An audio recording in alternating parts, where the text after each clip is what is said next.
welcome back to the Washington Outsider Report on the Coalition Radio. For those newly joining the program, my name is Irina Zuckerman, and I am the editor-in-chief of the Washington Outsider.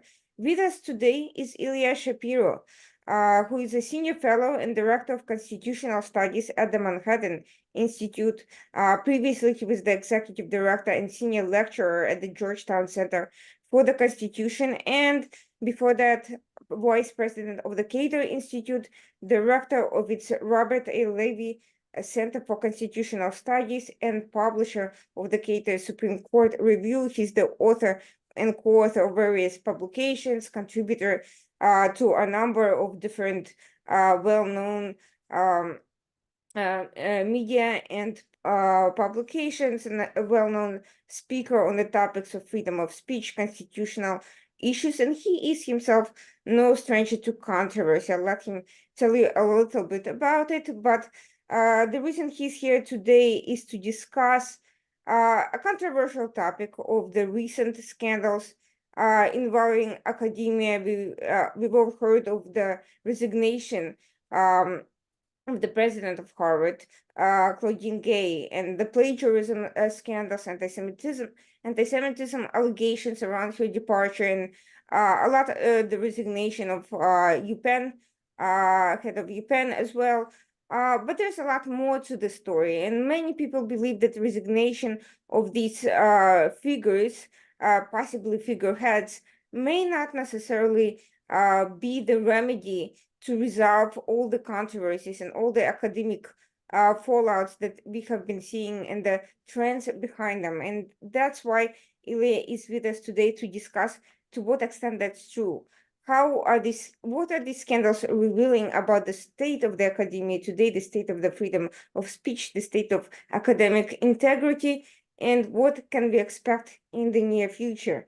Ilya, thank you so much for joining us, and welcome to the Washington Outsider Report on the Coalition Radio. Before we begin, could you tell us a little bit about yourself and your own experiences with both the academia itself and cancel culture and the controversies in that context? Sure. Good to be with you. Like you, Irina, I was born in, well, I don't know where exactly you were born, but I was born in Moscow, Russia, and we immigrated when I was little to Canada. I grew up in Ontario and then came to the US for college and law school and have been in the DC area for about 20 years now.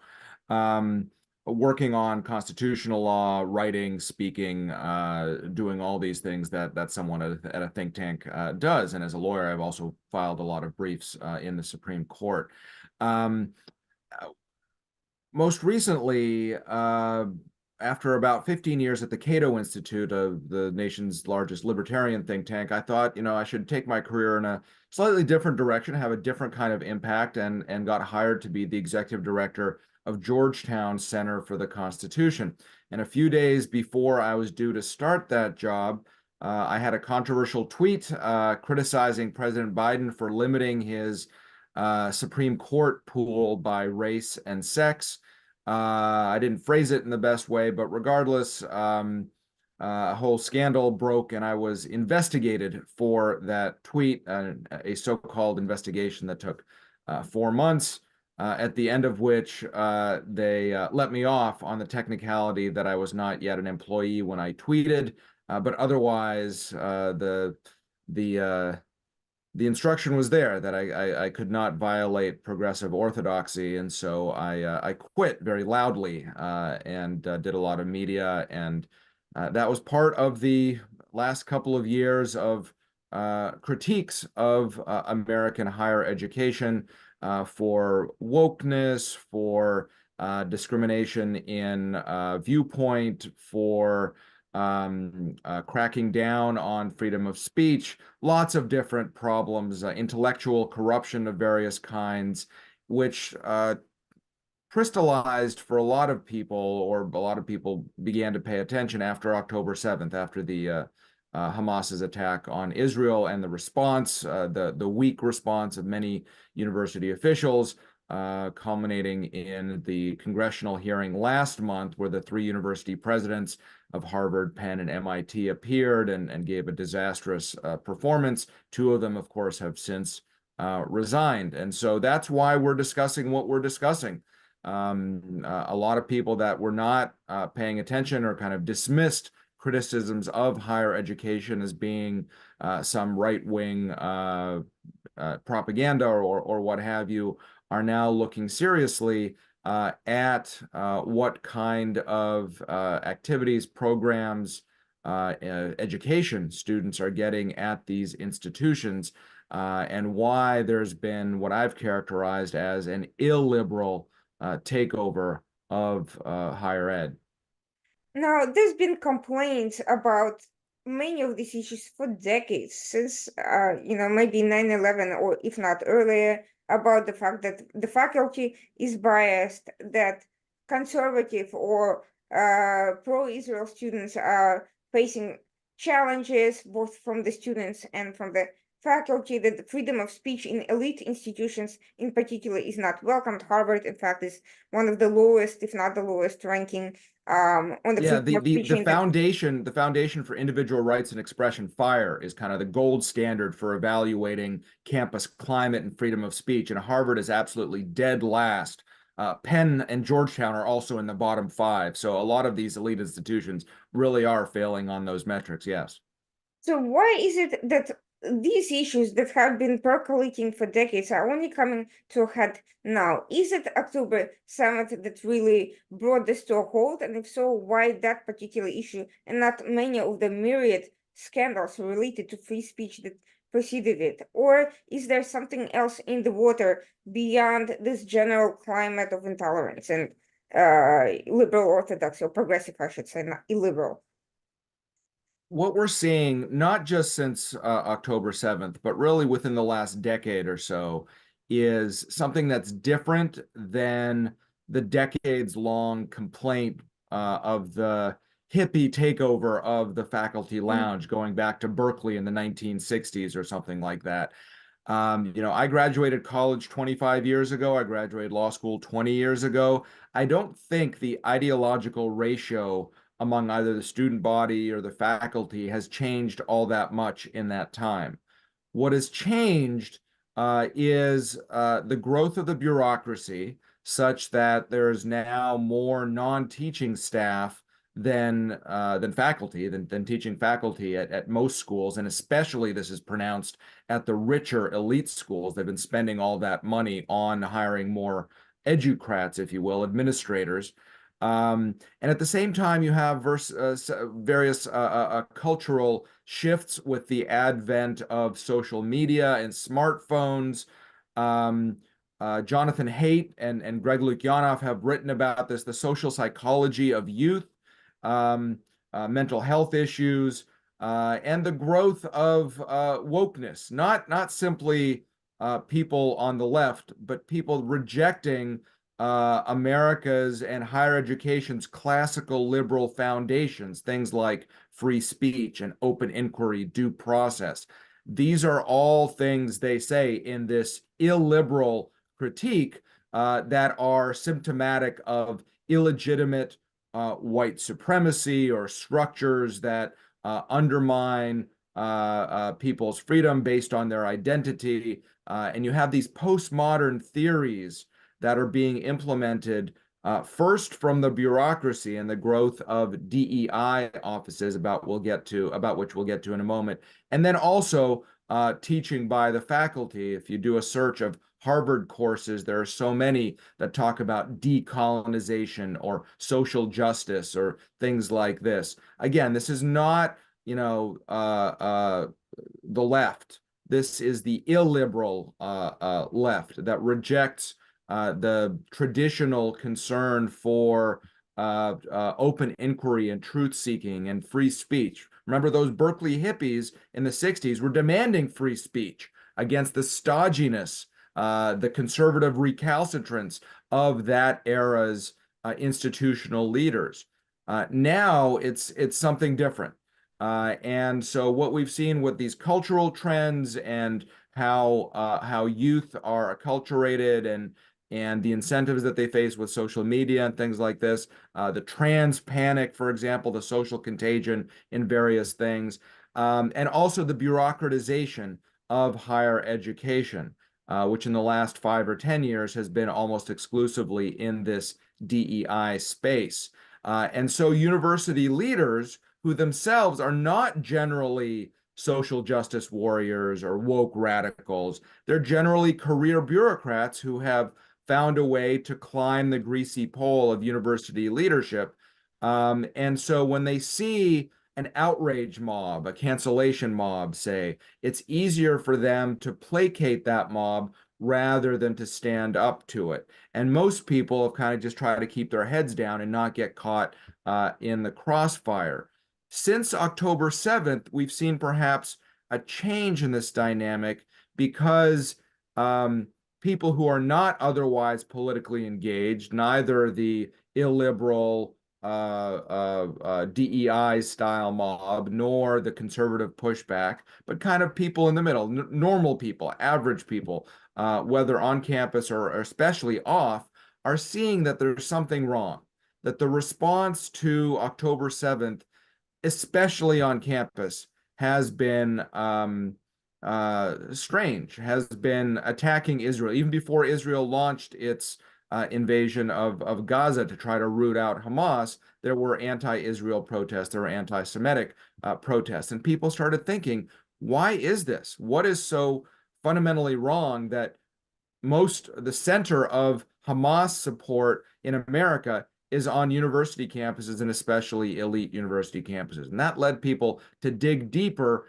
and see the rot at the heart of these institutions, not just with cancel culture, not just with anti-Semitism, which as frequently in the history of humanity, anti-Semitism is the canary in the coal mine. It's the first indicator, but it shows that there is a much deeper problem going on. And so, for example, the Bill Ackmans of the world, the rich donors, the rich alumni, but it's, they get the publicity, but I think a lot of kind of average people who don't spend all of their time online or focusing on university politics or what have you are starting to notice that their alma mater is different than it was 20, 25 years ago.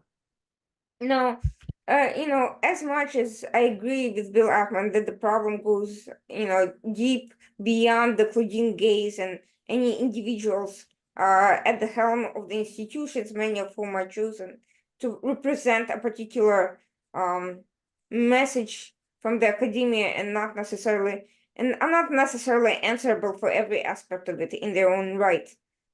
Something boggles my mind here. We've been hearing a lot of these excesses were self-evident long before the Hamas attack, simply because we've been hearing stories from harassed students who've sued some of these universities about foreign funding flowing into the schools, about the fact that Middle East studies departments were teaching that Osama bin Laden is a freedom fighter, and that was years before the current situation.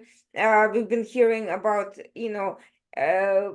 basically self-hatred being propagated among white, or I would say so-called white groups, because how they decide who is white and who isn't is itself a subject for a separate debate and and beyond the scope of the discussion. But whatever they decide is white supremacism or white identity. All of this, the egregious nature of some of these things has been ongoing for years. Nevertheless, Harvard and other elite schools continue to send their alumni into the media, into the NGO circles, into the policy and political circles. The donors, both Jewish and non-Jewish, have continued the flow of donations. The U.S. government, with some investigative exceptions, continues funding these institutions. Yes, the Supreme Court ruled about the affirmative action, but that's the Supreme Court.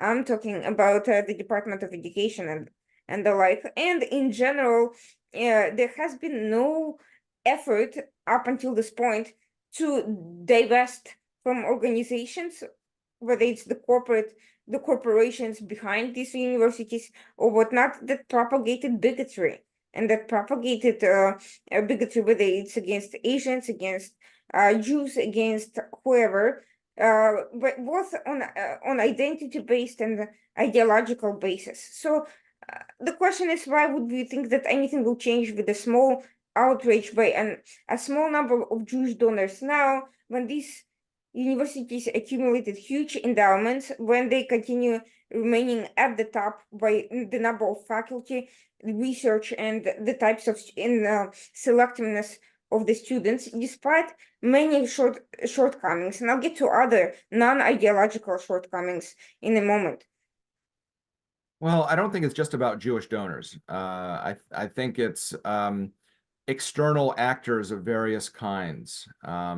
Because higher education, whatever was wrong with it, and I think so many things that are wrong with higher ed were sort of combined in this episode with Claudine Gay, whether it's intellectual corruption, whether it's DEI, whether it's affirmative action, whether it's bureaucratization, because I think she's more of a case study of the bureaucratization of higher ed than even affirmative action. But leaving that aside, that's, higher ed was never going to reform itself because it's basically an echo chamber. And so it would always take exogenous shocks to right the course. And by exogenous shocks, that's a kind of an economic term, but it means outside stakeholders, whether it's alumni, donors, trustees, or pressure on trustees, state legislators, federal judges, some of whom, a year ago announced that they would not be hiring clerks from Yale and Stanford until they got better at speech protections. Employers, right? A lot of big employers said they won't hire students who signed statements supporting Hamas, this sort of thing.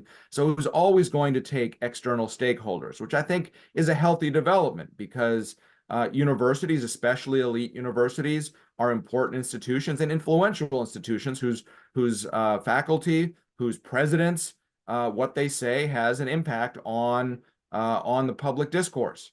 But it took something so shocking, such an inflection point as October 7th, to have this broader impact. And we're still in the middle of it. It's unclear whether indeed anything will change long term. And I agree, as you said, and as I've written, removing Claudine Gay or Liz McGill, the president of Penn, doesn't solve the problem because the problems are structural, whatever the weaknesses or incompetencies or what have you, negligence of any individual. There are structures and systems in place purposely that were put in place over years that need to be dismantled for these things to be fixed. And there's one issue with the bureaucratic side, and then there's the issue of what's actually taught, what kind of faculty are hired, what courses are offered. So it's not an overnight solution where, a bunch of billionaires, Jewish or otherwise, get together and say, okay, we're not making donations for a few years. It's a much deeper thing where it's not about adding a course on anti-Semitism to the law school. It's about changing the whole ethos, reorienting it back to being a center of open inquiry and education, rather than having a narrow Overton window of permissible policy views that just indoctrinates and churns out activists. To what extent would that even be possible, given the fact that this broader academic culture of conformity and intellectual dishonesty and basically self-censorship has been perpetuated for decades? Are there any faculties who would even be eligible for this new reorientation should someone decide that this is something worth doing?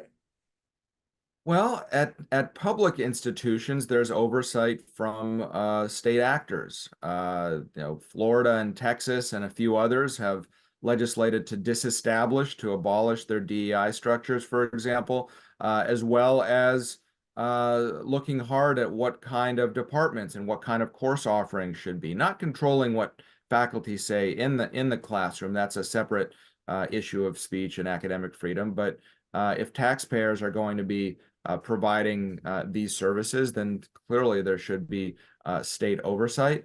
Um, and at the for private institutions, including the Harvards of the world, there can be congressional oversight, right? The reason we're talking about this is not just October 7th, but that hearing 2 months later, where Congress was trying to understand why there's so much anti-Semitism on campus. And it's not just a matter of politicians grandstanding or having hearings where they're asking university officials questions. There's also federal funding, and that can be withheld or restricted. There can be new strings tied to it. It's not that federal research funds or student loan funds are given, as a blank check. There are all sorts of strings attached already. The schools have to maintain accounting standards, for example, to minimize fraud. They're not allowed to discriminate. Uh, Congress is looking at adding speech strings, protections for freedom of speech and due process, anti-Semitism as well. You mentioned the Department of Education. On paper, the Department of Education has opened investigations, and the way that they've interpreted Title VI, that's the responsibility of institutions that receive federal funds to maintain equal access to educational opportunities, regardless of various characteristics, which have been interpreted to include ethnic background and religious background. There are levers of power and influence that are already there if they're used in a proper manner. Now, this is not going to be an overnight change. It took decades to get to where we are now. And again, some problems started literally within the last decade, the growth of these DEI structures. Others are decades long, discrimination against faculty applicants who are politically incorrect, and things like this. Others have legal solutions. The Supreme Court ruled to outlaw racial preferences in admissions. That's still going to be litigated. That's not an overnight thing, as these schools are resisting that. So there are different issues here. It's not just one a simple issue, and there are different cultural, legislated, enforcement solutions that need to be affected on multiple levels. And so I don't know. I'm optimistic about some things. I'm pessimistic about others. But the landscape has definitely shifted from when I resigned from Georgetown a year and a half ago. And that brings me to a point of non-ideological factors, which nevertheless are just as important. The issue that you spoke with, which is intellectual corruption. We are seeing markings of it both in publications about Harvard's and Yale's and other universities' inflation of grades, and in the plagiarism scandal involving not only Claudine Gay, but now apparently other individuals who've come under scrutiny. So the question is, how did these elite universities, who were at the top of telling everyone to believe in science, to believe in process, have been, hiding behind all these scandals? And I am hearing from various academic groups about the shortcuts being taken for the purpose of funding for research in scientific research, which could essentially be dangerous if they're cutting corners on experimentation and scientific method. This means that we're not getting necessarily the right outcomes, the right the confirmation of the studies. We're getting wishful thinking that's getting funded and that may cost lives. So how did this greed and corruption of these institutions become so entrenched and yet so widely accepted? It's almost as if it's a rite of passage. People don't care if you come out with fewer skills and with more intellectual dishonesty and corruption and lack of ethics going through this university, as long as you get the credentials that will get you a top level jobs. Where is this credentialism coming from? A lot of it is public policy incentives. So a lot of jobs require a college degree. For example, in DC, to work at a daycare, you need a college degree, which is ridiculous. The student loan machine industry encourages schools to take on more students, regardless of whether they're getting educated in things that are can allow them to make a living, but as well as increasing their tuition at the same rate as the student loans are being increased. With scientific research, I don't know as much about it because I'm a constitutional lawyer, but my understanding is so much of the research is federally funded, and so you have an incentive to come up with results that track what you think the government wants to get out of them. I think that's partly behind the scandal with Stanford's president, who resigned last year, before, nothing to do with October 7th, but he was a scientist and falsified data and all sorts of related allegations. He's a white man, by the way, nothing, nothing racial about any of these things, nothing, just like plagiarism. So you're right. I think for too long, academics, both the administrators and faculties, have operated without any scrutiny. And so that they've grown a sense of entitlement. They've also, the way that universities have run themselves, it's kind of a cartel in the sense that it's hard to get a full tenured position, but once you're in, and it's like the best job in the world. You can't be fired, you don't work that much, you get paid a lot, and a lot of the actual teaching is done by adjuncts or others without protections who don't get paid a lot, and that's to the detriment of the students as well. And then when you're looking at students as the consumers, then there's pressures to give them all easy A's. The average grade at Harvard last year was an A, the average grade. So there's no such thing anymore as a gentleman's C. 50 years ago, it was just, anyone that showed up would kind of get a C, because that's, how gentlemen treated each other. Well, we've liberalized now, and it's not just gentlemen, there are ladies, and it's a lot of different backgrounds. And so now you just get a gentle person's A, I guess, is the thing that you go along to get along. So yeah, there are a lot of misaligned incentives there. And I hope that one of the byproducts of this scrutiny of higher ed now, again, started with anti-Semitism, but is starting to reveal more and more layers of dysfunction and rot that, as you said, have nothing to do with any sort of ideological critiques. And that brings me to the simple issue of money and power, because at the end of the day, power relies on self-perpetuation and in closing doors to disruptors of any kind, whether it's on ideological basis, ethnic basis, class basis, whatever the case may be at any given point in time. We have seen periods of time when power protected itself sometimes by completely illegal now and unethical methods, and lack of transparency is one lever of perpetuating power and perpetuating these money making machines. And one of the issues that has emerged from these scandals after Gates' resignation is Harvard Corporation, which I'm sure is, not too dissimilar from many other, corporations behind these institutions. To this day, nobody really knows the process by which these people are elected, or how they choose their own successors and designated individuals like Claudine Gay. So what, if anything, can be done to disrupt this process? Who is going to be making a demand? What incentives is there for people who have been part of this power structure for hundreds of years, not just decades at this point, and who have nothing to fear, and who are not in any who has the power over them? Right. Well, one of the byproducts of the Claudine Gay scandal is to throw attention to the Harvard Corporation, which is a fancy name for the Board of Trustees. And there are only 12 of them, which is unusual. I went to Princeton, and Princeton has something like 45 or 50 trustees, which is a little high. Most boards are smaller, but anyway, Harvard has 12. Other schools have, different amounts, but it's typically wealthy donors or prominent alumni. One of the members of the Harvard Corporation, the board, is a former president of Princeton.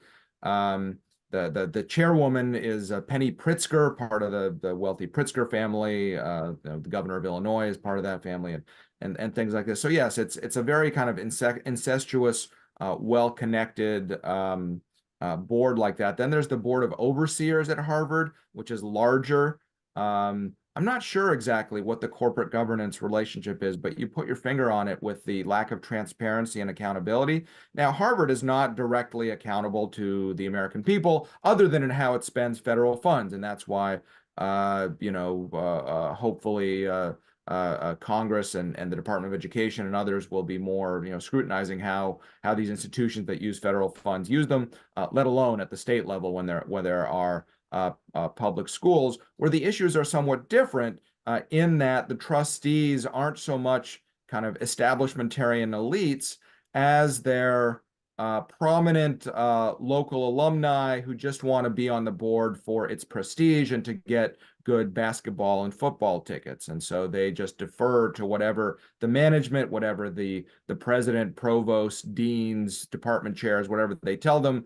And they just have kind of these rose-eyed glasses of nostalgia from when they were students and rah alma mater. You get a bit of that in the Ivies as well. Everyone thinks back to their glory days and how, everything's just hunky-dory and always going to be the same, and they trust the university officials. It's always easier just to, go up to the alma mater for a nice weekend and enjoy the song and dance and the student a cappella groups and whatever, rather than do the hard work of digging into whether it be the financials, the ideological structures, plagiarism, or anything else that might be going on that might need oversight. So I think one thing that will come out of this moment, I think, is more active trustee bodies or more scrutiny of trustee bodies to make sure that they are doing their jobs of oversight. At this point, I should disclose that I am now a member of a board of trustees. Governor DeSantis in October appointed me to the board of Florida Polytechnic University, which is a new school. It's about a decade old, and it focuses on STEM. So we don't really have the DEI issues. We have other issues with a new school that's growing very rapidly. I'm confident that in about another decade that it'll have a national reputation. And the idea is to compete with the Georgia Tech, MITs of the world. Interesting. I think the more competition in general, the better it is for everyone, as I'm a very strong believer in this sort of incentive to try to get better when you're seeing alternative different models of educational policy or anything else. But that brings me to this question of competition and this question of bureaucratization. Virgin Gay, in her essay following her resignation, alleged that the backlash against her was all about conservatives unable to accept a Black woman, in a position of power. She made it all about identity politics. But quite frankly, I find all of this ironic because she is not a typical person that you would think of as representing this whole DEI debate, or at least its alleged stated goals. This is someone who came from a very privileged family from Haiti. She's not an African American born in some Chicago, urban area from a completely dysfunctional community, and so on and so forth. This is someone who even after resigning, maintains her full presidential salary, quite unusual, despite the fact that there's a clear wrongdoing as the cause of her resignation. She maintains this whole salary. This is not privilege. I don't know what is. So the question is, this sort of redefinition of these goals of DEI, these goals of all these motivations, this whole re-envisioning this legacy and what that means, not bringing in the, and this is someone who actually stole intellectual property from other Black scholars. So this is not really, the scandal is just as interracial as it is intraracial as it is, whether or not the conservatives targeted her because of her skin color. Because, by the way, the UPenn president was white and was forced to resign anyway, with far fewer issues to her. To my knowledge, at least she hasn't been involved in anything plagiarism related. So the question is, how is it that these institutions get away with allegations that actually hurt the groups that they're trying to help? because for every Claudine Gay, there's a Black scholar with a genuine record of scholarship who does not get a chance to end up in that position because of people like her.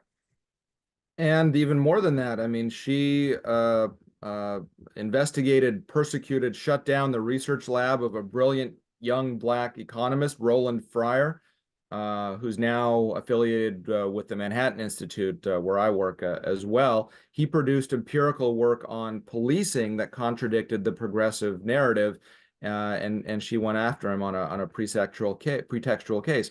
Ronald Sullivan as well was stripped of responsibilities over, I think, one of the residential houses at Harvard because he represented Harvey Weinstein, and that was politically incorrect. He's a Black law professor, and Gay herself, has a scant academic record, but even more than her selection being for identity reasons, racial, gender, whatever preferences. She made her name by implementing DEI structures and systems as Dean of the Faculty of Arts and Sciences. That was who they were looking for. There was a DEI screen when the Harvard Corporation was looking for its next president. Not just the demographic box checking, but what have you done to advance DEI and anti-racism in the Ibram Kendi sense of you have to be racist to combat racism sort of thing. I think she's the apotheosis of an anti-intellectual movement that values identity and activism over truth-seeking, merit, and education. And so that's why the Harvard Corporation, the Board of Trustees, was in such a pickle. To admit that Gay was not qualified or was corrupt is to impugn themselves and their own search for president just a year ago. Now, her cries of racism really do ring hollow because of Liz McGill, because of the Stanford president, whom I mentioned. If now there's going to be, independent journalists reviewing the academic scholarship of all university presidents and senior faculty, I mean, that's great. I don't know who's objecting to that.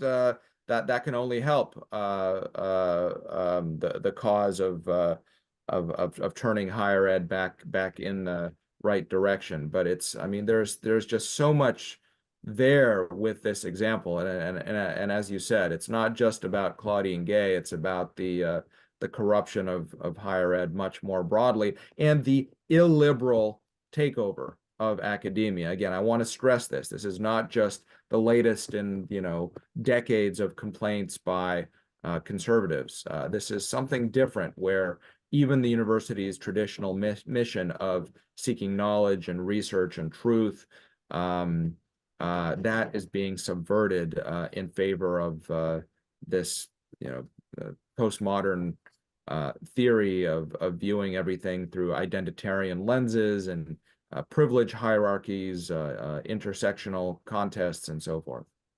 Now, after the Supreme Court struck down affirmative action, I'm hearing of two trends, which in some sense are no less disturbing than affirmative action at its worst. Which is first that reorienting directly from the identitarian quota system, which these universities used to implement. Now there is an effort to disguise it through the lens of grievances and adversity, and basically looking who's had the most grievances, to the point that some of the student applicants actually fabricate stories in order to pass muster. The other trend, and I'm curious whether I'm asking whether you've heard of any potential legal action or whether you think there's a potential for legal action over this criteria. Whether given that on the one hand, it's not, strictly speaking, subject to strict scrutiny, but on the other hand, if it lends itself to so much for potential fabrication, doesn't it violate the rights of students? And the other question is very much strict scrutiny related, which is that there's been an informal, I've been hearing rumors in the media that there's an informal consensus in Harvard to impose an informal quota on Jewish applicants. I'm not sure how accurate it is and whether you can comment on that. Yeah, well, even before the last few months, people have been making parallels between the anti-Jewish quotas of the 20s and 30s in the Ivy League and what's going on now, because of course it's a zero-sum game. There's only a certain number of spots, and if you're looking to increase the percentage of a particular group, then other groups will go down. And I think that the Jewish percentages across the Ivy League have indeed been going down. As far as future litigation, I mean, certainly, just like Brown versus Board of Education, we're coming up on the 70th anniversary of Brown versus Board of Education, which ruled against segregation in K to 12 education, but it took a long time for that change to happen on the ground. More court rulings, as well as President Eisenhower and Kennedy sending in troops to these universities, or to schools. And a similar thing is going to happen here. More litigation. It's going to take a while to figure out. It's going to be discovery intensive, fact intensive, to find out exactly how the admissions departments do their job. Presumably, they're going to try not to create a paper trail. It's going to be messy. And some schools are going to try to focus on geographic diversity and look to zip codes that are heavily skewed towards particular racial groups. Others, as you said, are going to look at these new student statements. They're not going to be diversity statements. They're going to be adversity statements, and put more weight on those if students self-identify as a particular race. At the end of the day, if 10 years from now, the percentages of admittees by racial group don't change from when the Supreme Court ruled, that's going to be pretty strong evidence that that the schools did, that any particular school did, because they're not all adopting the same policies, that they're doing what the Supreme Court said they can't, which is to use pretextual factors to maintain the same sort of system. They can't even use these statements or responses to personal essays to maintain the same percentages. So yeah, there's going to be lots of litigation, and there's going to be lots of scrutiny about how the different schools do these things. If they want to just have more outreach, that's perfectly legal, of course. Some schools are now also getting rid of their legacy preferences or athlete preferences. Nothing wrong with that. Very few people are going to be opposed to that kind of policy. But this is just one more thing that that higher ed officials are going to have to answer to, now that there's more attention, not just in public schools, but in private schools as well, about how they're doing their jobs and what students are actually getting for their, tens of thousands of dollars of annual tuition fees. And that brings us right back to the main issue, which is free speech, and where do we draw the line between academic freedom, for express your political sentiments, and protection from discrimination and harassment? Because a lot of there's several ongoing lawsuits by Jewish students claiming that the universities at the peak of this mob activism on campus have failed to protect the students, and have failed in their duty to provide protection from harassment and discrimination. But on the other hand, there's the choir claiming that banning support for Hamas or support for October 7th on campus violates free speech protection. So where do we draw the lines in this debate? I've written about this. I had a piece in the Free Press at the end of November about where free speech ends and something else begins. And there's basically three buckets that you have to look at. First of all is activity that's just not speech. So assault or vandalism. This is not, even if you're doing it with a political motive, that is not protected. or as I saw one article where somebody urinated on a building to express disapproval of the organization in the building. I'm sorry, you're not going to get out of a public urination law just by saying that this is you're being expressive in doing this. Similar with graffiti or again, assaulting people, blocking them, stalking people. This does not, these are criminal laws. Whatever your motive is, you're not going to get First Amendment free speech protections. And most schools' speech policies parallel First Amendment protection. The second category is exceptions to speech protection. So if you're making a what courts call a true threat of death or physical harm against someone, that's not protected.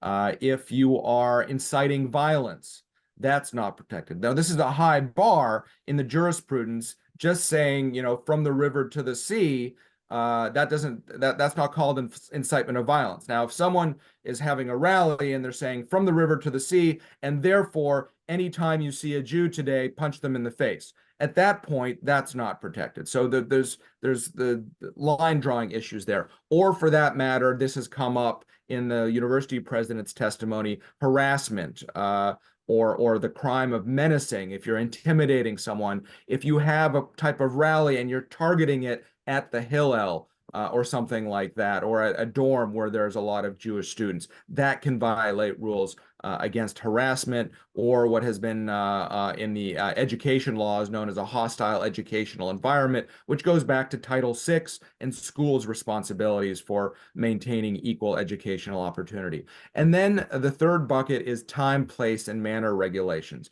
So even core political speech can be regulated. You can't block traffic. We're hearing lots of this where all of these people who blockade should just be arrested because, again, it doesn't matter what your motive is. If you're doing things that are interfering with other human activities, then that can be regulated. Or I can't go to your neighborhood in the middle of the night and with a bullhorn tell everyone what I think of Donald Trump and Joe Biden. Even though that's core political speech, there are rules against disturbing the peace and things like this. So similarly, you can't interfere on college campuses with classes going on, if somebody's booked a space and a speaker, you can't disrupt that. If somebody's studying in the library, you can't. So there are rules like that, time, place, and manner regulations that if you're saying those same things in a public park, perfectly fine, or legal rather, not fine, but legal. So though there's a nuanced architecture there, but even if the university presidents had said all that at the hearing, they still would have failed because what they were asked was, is it okay to have chants for genocide? Not whether it's legal, not what the Supreme Court standard for incitement is. What they should have said is it's never okay and against our values to call for genocide against anyone. That should have been the first statement. But again, they didn't say that, and that exposed how they're just not good leaders to promote their own brands or higher education more broadly. And Irina, some of them are learning the wrong lesson from that hearing. That is, initially, President Liz McGill, before she resigned, the Penn president, said that, well, I've thought about it and I've realized that the problem is we've hewed our policies too closely to the First Amendment. We need less speech protection. No, that is not the issue. The issue is enforce your rules against disruption, against time, place, and manner regulations, harassment, all of these different things. You can disestablish Students for Justice in Palestine if, as seems to be credibly alleged, they've given material support to terrorist organizations, what the Supreme Court has said is okay to criminalize or to disestablish or to take negative actions against. So the lesson to learn isn't that, oh, we need to add Jewish people to the protected categories in DEI, or we need to restrict speech that calls for harming Jews. No, the answer is to apply those rules even-handedly and to understand that these ideologies that treat people differently based on whether they're put in the right bucket of oppressor, oppressed, or privilege, or what have you, that's not the right way to think about human relations. interestingly enough, when you that particular question that led to this whole to this entire explosion of commentary and led to the contributed to the resignation of these presidents by at least Stefanik. It was prepped by lawyers who were a well-known PR and legal firm that was preparing all of these people, all of these presidents for congressional inquiry. Needless to say, a question about support for genocide or rhetoric about concerning genocide was a very predictable sort of question. So there's been since then many speculations about whether they've actually taken the advice of these lawyers, whether they've simply gotten bad advice, and to what extent is support for genocide or for a terrorist organization in rhetoric, to what extent, where does it stand legally versus, of course, expressing sympathy for the students and coming across as heartfelt and all that. So the question of course, what they should have said in terms of common sense and NPR is one thing, but the question is, where do we stand in terms of support for terrorism, support for genocide? Where do we draw the line between this material support that seems to be part of the information warfare tactic by foreign entities, and somebody's disagreement with the way Israel is handling Gaza, or the two-state solution? There, that was also a missed opportunity, and I'm curious how the law firm should have advised their clients. Well, I'm not sure it was the law firm. Wilmer Hale, which by the way was advising Georgetown on my investigation as well, and I think blew it from a PR perspective there too. But I'm not sure it was necessarily the lawyers. I think the clients sometimes are the ones who are, they have to think on their feet, and they live in their little bubbles, and they never face questioning, and they never meet a Republican probably in their day-to-day lives. And so I'm sure the lawyers coached them. You could hear that in some of the answers about the genocide. Well, it depends on the context. That's a very legalistic answer, that I gave you just now, and they just displayed a failure of leadership, a failure of moral leadership, and not saying, well, of course we condemn such calls.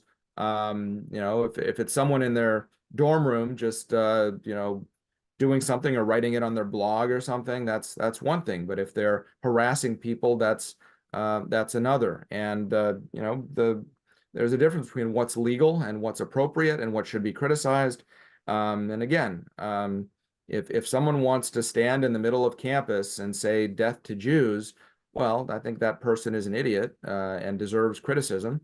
But if they're not harassing a particular person, or they're not directing their rally against the Hillel or something like that, then the most that can be done to them is just to criticize them.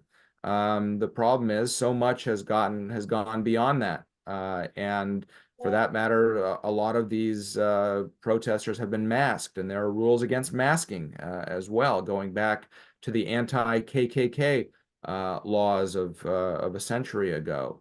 So a lot of complicated issues there. But again, just chanting for death to a group of people is not per se illegal. Doesn't necessarily violate school rules, but those things very quickly become harassment or intimidation, especially on a small enclosed campus.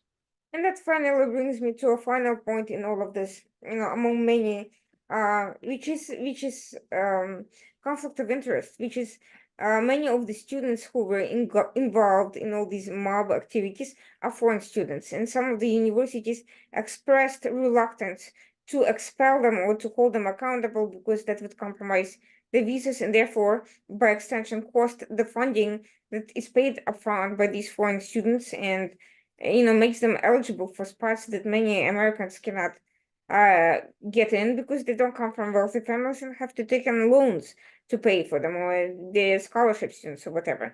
So clearly there's a financial incentive for these universities to turn a blind eye to outright illegal activity? At what point should the academic freedom be deprioritized concerning public safety, and the government stepping in and taking action against anyone who is outright engaged in this sort of incitement? Well, MIT has made the most news for not taking disciplinary action against students, even after they've been warned from violating school rules. And not anything that's on this gray area of, is it just speech, or is it, here they were blocking entrance to university buildings and otherwise, were warned that this violates our rules, and then they weren't disciplined precisely because they were foreign students. The MIT president, who's the third one, the last woman standing after that hearing last month, may still have to answer for that, because in effect, the foreign students now have more rights than the American students who would be disciplined. This is not a case where even our laws need to be amended so that we're not giving visas to anti-Semites or something like this. This is, the laws are clear there, and the State Department, in a response to a letter from Senator Marco Rubio of Florida, affirmed that these activities would subject these students to visa revocation. So these schools that are ignoring that because they don't want their students, to lose their visas, I think their general counsels need to be more proactive, because doing things like that subjects them to liability under Title VI, because they're then aware of actions being taken to deny educational opportunities, and they're not doing anything about it. What I find ironic about this whole situation um is the fact that all this culture of conformity, that and self-censorship, and trying to appease this orthodoxy on campus, you know it's supposed to be the safe thing to do. It's supposed to keep everyone on the same page, but in reality it goes hand in hand with the rise in radicalization, extremism, and outright illegal activity. So it's funny that on the one hand, these universities claim to be the proponents of intellectual, nonconformism and academic freedom, and all they claim that, there's a lot of self-backpatching about, this, transgender or other, sub-minority, Yeah, self-expression being so they want radical. lots of different identities and people who look very different that all think the same way. Yeah. Yeah. So on the one hand, there's a sort of it's almost like this conformism and radicalization. They've kind of switched places, because it's almost now the more radical you are, the more you actually conform. Um, Yeah, I have nothing to say to that. yeah, That's so well, and it's not, and students aren't being educated, because if the idea is you shouldn't be made to feel uncomfortable or encounter ideas that offend you, then you can't be educated. Then they're just being reinforced in your preconceptions, and it's obviously not good for the individual students, but it's not good for society. Particularly, I'm writing a book about this for law schools, the future leaders of our legal and political institutions.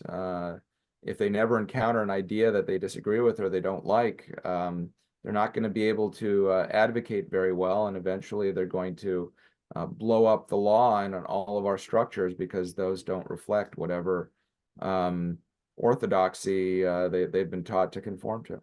or they get displaced by AI, whichever comes first.